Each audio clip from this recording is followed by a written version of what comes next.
আমরা সবাই শয়তানের প্ররোচনায় পড়ে পাপ কাজ করি, এমনকি আদম হাওয়া শয়তানের প্ররোচনাতেই জান্নাতের ফল খেয়েছিলেন। প্রশ্ন হলো, শয়তান তাহলে কার প্ররোচনায় সেদিন আদমকে সিজদা করে নাই? জটিল প্রশ্ন। দেখুন ভাই,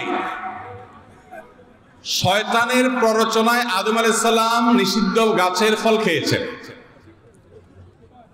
আমরাও শয়তানি কাজ করি শয়তানের প্ররোচনা। এখন প্রশ্নকর্তা প্রশ্ন হলো, তাহলে শয়তানরা কে প্ররোচনা দিছে? এর উত্তর হলো, তারেও যদি আরেকজন প্ররোচনা দেওয়া লাগে তাহলে সে শয়তান হলো কেমন?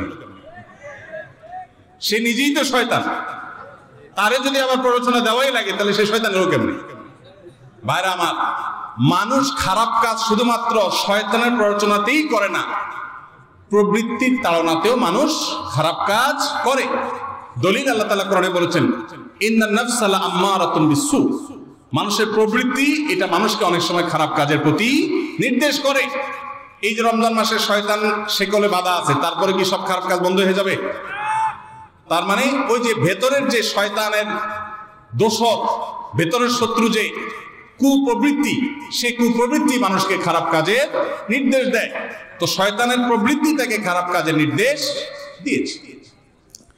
মসজিদের মাঝে যে কাতারে দাঁড়িয়ে সালাত পড়া হয়, সেই কাতারের মাঝে যদি খুঁটি থাকে তাহলে সেখানে সালাত হবে কিনা? ফরজ সালাত।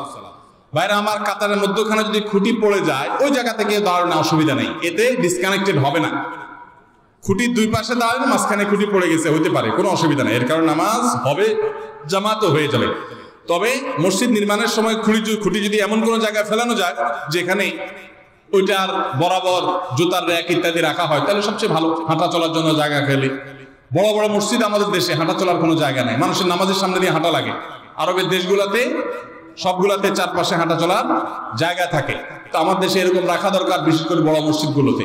তো এই জন্য পিলারের বরাবর জায়গাটা হাঁটা চলার জন্য রাখা যেতে পারে। কিন্তু যদি কেউ দুই পাশে কাতার করে মাঝখানে পিলার পড়ে যায়, পিলার দোনো পাশে মানুষ দাঁড়াইছে, কোনো অসুবিধা নেই, এর কারণে নামাজ হয়ে যাবে।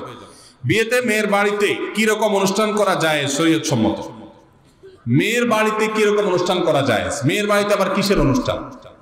বিয়ে হবে, বিয়ের পরে একটা খাবারের অনুষ্ঠান সুন্নাত এবং শরিয়া সিদ্ধ, সেটার নাম ওয়ালিমা, এবং সেটা করবে ছেলে পাত্রপক্ষ। তারা একজনের আস্ত একটা মেয়ে জন্মের পর থেকে শত শত দিন, হাজারো দিন পরিশ্রম করে বড় করে এই মেয়েকে পরিণত করে দিয়েছেন, শিক্ষিত করে দিয়েছেন। এরপরে আস্ত একটা মেয়ে ঘরে তুলে নিয়ে আসছে আরেকজনের। এই খুশিতে আমি সবসময় বলি, ভাই পারলে একটা সিমটি দিয়ে দিন, একটা ধাক্কা দিয়ে দিন। বেশি দিয়ে ফেললে এটা বিচার করা যাবে, কিন্তু তালাক মেরে বসে থাকবেন, এরপর এসে বলবেন হুজুর তালাক দিছি, কি করার আছে? কিচ্ছু লাভ হবে না। বাইতুল মুকাররমের খতিব সাহেব, হারামাইনের ইমাম সাহেবরা সবাই যদি একসাথে হইয়াও বসে, আপনার তালাক হওয়া সম্পর্ক জোড়া লাগানোর ক্ষমতা পৃথিবীর সব হুজুরদেরও নেই। এই জন্য আল্লাহর ওয়াস্তে কথায় কথায় তালাক এটা উচ্চারণ করা বন্ধ করা ডেঞ্জারাস জিনিস। সালাতুন জিদ্দুহুন্না জিদ্দুন ওয়া হাজলুহুন্না জিদ্দুন, তিনটা বিষয় রসিকতা করলে যা হবে, সিরিয়াসলি করলে তা হবে, তার মধ্যে একটা হলো তালাক, ডেঞ্জারাস বিষয়। বহু মানুষ মাসালা জিজ্ঞাসা করতে এসে আমাদের কাছে চোখের পানি ফেলতে ফেলতে বুক ভাসি তারপরে গেছেন, কারণ এমন ভাবে তালাক দিয়েছেন যে সম্পর্ক শেষ হয়ে গেছে। আল্লাহর ওয়াস্তে স্বামী স্ত্রী ঝগড়া বিবাদে কখনো তালাকের কথা মুখে বলবেন না। তালাক যদি দিতেই হয়, ঠান্ডা মাথা আগে ভাববেন, আলেমদের সাথে এবং আইনবিদদের সাথে এবং আপনার গুরুজনদের সাথে, মুরব্বীদের সাথে, বিচক্ষণ মানুষদের সাথে পরামর্শ করবেন, তারপর ডিসিশন নেবেন। এটা হুটহাট বলার জিনিস না। আমার এক হুজুর ছিল খুলনা দারুল মাদ্রাসা, যখন আমি ইফতা পড়ি, তালাকের মাসালা জিজ্ঞাসা করতে আসলে আগে বেত নিয়া মায়ের, তারপরে মাসালা পরে দিতেন, আগে মায়ের দিতেন। যে কথায় কথায় বউরে তালাক, আর জায়গায় মস্তানি পাও না, শুধু মহিলাদের উপরে মস্তানি করতে আসো। তো এই জন্য কথায় কথায় যারা তালাকের কথা বলে, এরা হলো সব ছোট লোক। আল্লাহ তাআলা এদেরকে ছোট লোককে পরিহার করার তৌফিক দান করে।